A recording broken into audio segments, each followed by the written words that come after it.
pane mapictures panguva ino ashoka the state kuchona kunzi VP Constantino Chiwenga and wife Miniyotabo Chiwenga panguva ino they attended aiwa the wedding of Sibusiso Moyo Sisan.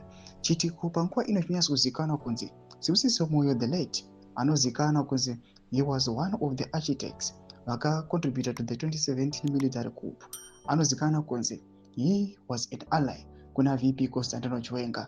Tisingazozivi maties between the two families, but chokwa tinyatsozivikanwa kunzi vaviri ava vanyatsokuthiretena kana vari vakomana panguva ino vari kupusha for 2030. Saka pena mashoko anobuda panguva ino tiona VP Constantino Chiwenga achiattenda the wedding.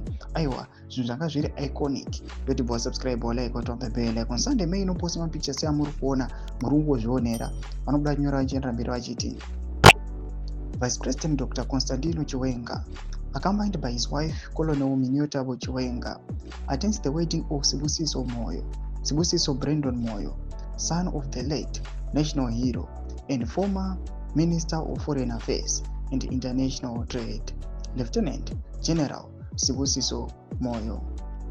The ceremony, held in Harare, was also attended by Minister of Defense Opam Chingoleka Shiri, Deputy President of the Senate, Lieutenant General Retired Mike Nyambuya, Service Chiefs led by Commander of the Zimbabwe Defense Forces, General Emmanuel Matatu, and other senior government officials. Ndo mashoko arikuda panguva ino achitaurwa aiwa muSunday Mail kuti kwanzi VP Constantino Chiwenga achiatenda aiwa these pictures panguva ino oshoka vanhu.